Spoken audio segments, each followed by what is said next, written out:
Magbabalik primetime na si James Reid at sa bagong seryeng Someone Someday, hindi lang basta comeback ang hatid niya, kundi isang bagong karakter na malayo sa nakasanayan ng marami sa kaniya. Inilabas ng ABS-CBN ang ilang vertical videos mula sa upcoming series, kung saan mas ipinakilala ang karakter ni James na si Jordan Valentin. Sa kwento, si Jordan ay isang mabuting anak, isang artist, at isang taong handang protektahan ang mga taong mahalaga sa kaniya. Sa mga bagong eksenang inilabas, makikita ang selfless side ni Jordan habang inaalagaan niya ang kaniyang lolo, na ginagampanan ni Leo Rial.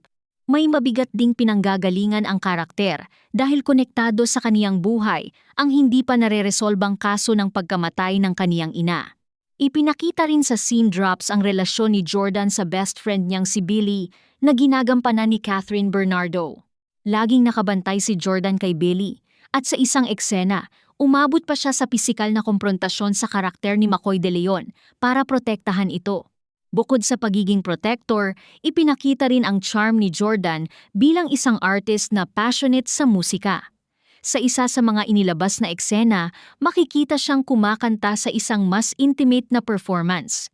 Para kay James, espesyal ang proyektong ito dahil ito ang kaniyang pagbabalik sa primetime matapos ang matagal na panahon.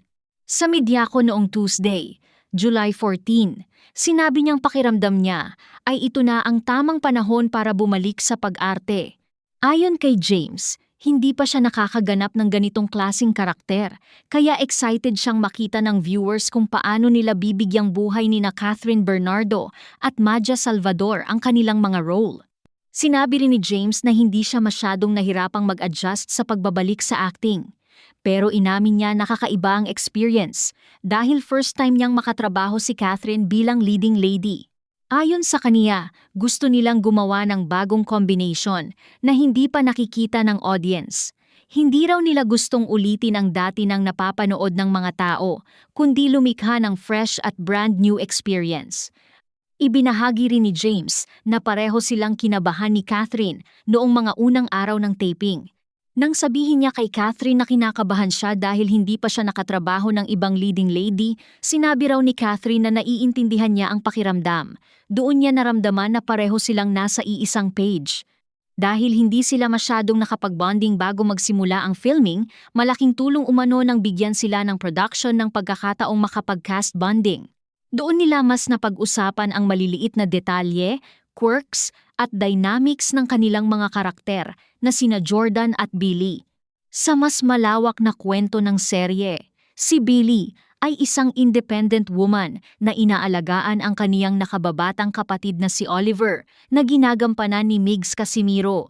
Siya rin ang nagpapatakbo ng Love List, isang dating app na tumutulong sa mga babae na makahanap ng meaningful relationships.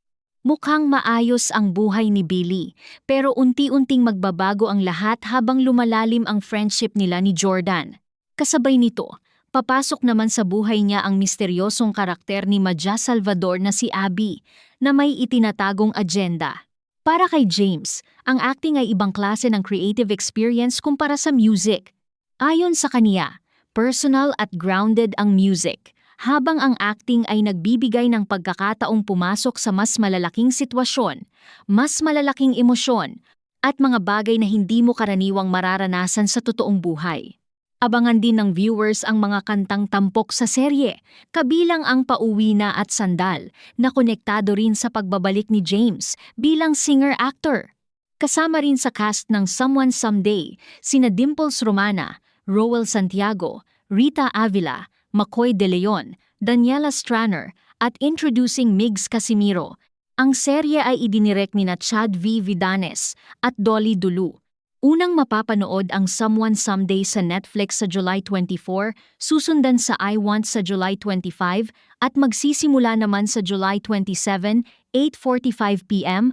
sa AL TV2, TV5, A2Z, Kapamilya Channel, at Kapamilya Online Live sa YouTube at Facebook. Mapapanood din ito sa TFC.